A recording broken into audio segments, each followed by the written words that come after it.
Kozhikode medical കോളേജിലെ മരുന്ന് ക്ഷാമം പരിഹരിക്കണമെന്നാവശ്യപ്പെട്ടുകൊണ്ട് Kozhikode M P M K Raghavan നടത്തുന്ന 24 മണിക്കൂർ ഉപവാസ സമരം രാവിലെ 8 മണിക്കാണ് അവസാനിക്കുക. മരുന്ന് കമ്പനികൾ മരുന്ന് വിതരണം നിർത്തി 10 ദിവസം കഴിഞ്ഞിട്ടും സർക്കാർ ഇടപെടാത്തതിനെ തുടർന്നാണ് എം പി ഉപവാസം ആരംഭിച്ചത്. ഇന്നലെ മെഡിക്കൽ കോളേജ് പ്രിൻസിപ്പൽ വിതരണക്കാരുമായി ചർച്ച നടത്തിയിട്ടും തീരുമാനമൊന്നും ആയിട്ടില്ല. ഇന്ന് ചേരുന്ന ആരോഗ്യവകുപ്പിന്റെ യോഗത്തിൽ വിഷയം ചർച്ചയാകുമെന്നാണ് സൂചന. കോഴിക്കോട് നിന്ന് ഫൈസൽ നെടുമ്പാളിയാണ് വിവരങ്ങൾ നൽകുക. ഫൈസൽ, ഇന്ന് 8 മണിയോടുകൂടി എം പിയുടെ ഉപവാസം അവസാനിക്കാൻ പോവുകയാണ്.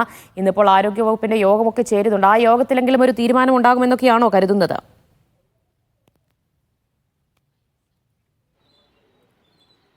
ദിവ്യ, നമ്മളും അങ്ങനെ തന്നെയാണ് പ്രതീക്ഷിക്കുന്നത്. കാരണം നമുക്കറിയാം, കോഴിക്കോട് മെഡിക്കൽ കോളേജ് എന്ന് പറയുന്നത് ഈ ഒരു സമീപ ജില്ലകളിൽ നിന്നുൾപ്പെടെയുള്ള ആളുകൾ ഏറ്റവും അധികം ആശ്രയിക്കുന്ന ഒരു ആശുപത്രിയാണ് കോഴിക്കോട് മെഡിക്കൽ കോളേജ് എന്ന് പറയുന്നത്. അപ്പോൾ അവിടെ ഇത്തരത്തിലൊരു വലിയ പ്രശ്നം ഉണ്ടാകുമ്പോൾ അതിൽ സർക്കാർ ഇടപെടുന്നില്ല എന്ന് പറയുന്നത് വലിയ ഗൗരവകരമായി കാണേണ്ട ഒരു കാര്യം തന്നെയാണ്. കാരണം മരുന്ന് കമ്പനികൾ 10 ദിവസമായി ഇവിടുത്തെ ഒരു മരുന്ന് വിതരണം നിർത്തിയിട്ട് എന്നിട്ടും ഇപ്പോഴും ഇതിനൊരു കൃത്യമായ പരിഹാരം കാണുന്നില്ല എന്നത് വളരെ പ്രധാനപ്പെട്ട ഒരു പ്രശ്നം തന്നെയാണ്.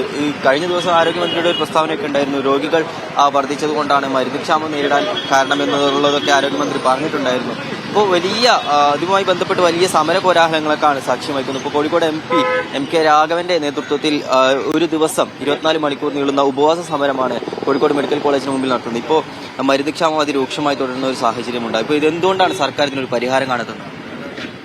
അല്ല, അതിനാണല്ലോ സമരം ചെയ്തത്. 12 ദിവസമായി ആരോഗ്യമന്ത്രി ഒന്നും അനങ്ങിയില്ല, ഗവൺമെന്റ് അനങ്ങിയില്ല, ജില്ലയിലെ മന്ത്രിമാർ അനങ്ങിയില്ല, ജില്ലയിലെ ഭരണകക്ഷി എംഎൽഎമാരും അനങ്ങിയില്ല. കാരണം ഇവിടെ വരുന്ന പാവപ്പെട്ട പണക്കാരല്ല, പണക്കാർക്ക് പോകാൻ വേറെ ആശുപത്രിയുണ്ട്.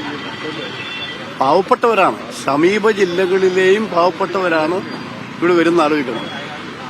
അവർ മരുന്ന് വാങ്ങാൻ ഇതിന്റെ അകത്ത് മരുന്നില്ലെങ്കിൽ പുറത്തുനിന്ന് മരുന്ന് വാങ്ങാൻ പോലും കഴിവില്ല. ആലോചിക്കണം. അവരെല്ലാം ചില ആളുകൾ കാശില്ലാത്തതുകൊണ്ട് ഇവിടെ വന്ന് പറഞ്ഞവരുണ്ട്, ഇന്നലെ പിരിവെടുത്തവരുണ്ട്. അത്ര ഒരു എന്താ പറഞ്ഞു, രോഗികളെ സംബന്ധിച്ച് അവർക്ക് വിവരിക്കാൻ കഴിയാത്ത രീതിയിലുള്ള ഈ മാനസിക സംഘർഷമുള്ള ആളാണ് ഇതിൻ്റെ അകത്തുള്ളത്. കാരണം കയ്യിൽ കാശില്ല, മരുന്നില്ല, ഒന്നുമില്ല, ചികിത്സയില്ല. അപ്പോ അതിന് പരിഹാരം കാണേണ്ട ആരോഗ്യമന്ത്രി ഇന്നലെ മാത്രമാണ് ഇതിൽ പറഞ്ഞു. നിങ്ങൾ ആലോചിക്കണം, എന്തുകൊണ്ടാണ് ഇത്രയും ദിവസം ആരോഗ്യമന്ത്രി മിണ്ടാതിരുന്നത്? മിണ്ടാട്ടമില്ലാത്തതിന് കാരണം എന്താണ്? ഇപ്പോഴും പ്രശ്നം തീർന്നില്ലല്ലോ. മരുന്ന് കൊടുത്തില്ലോ.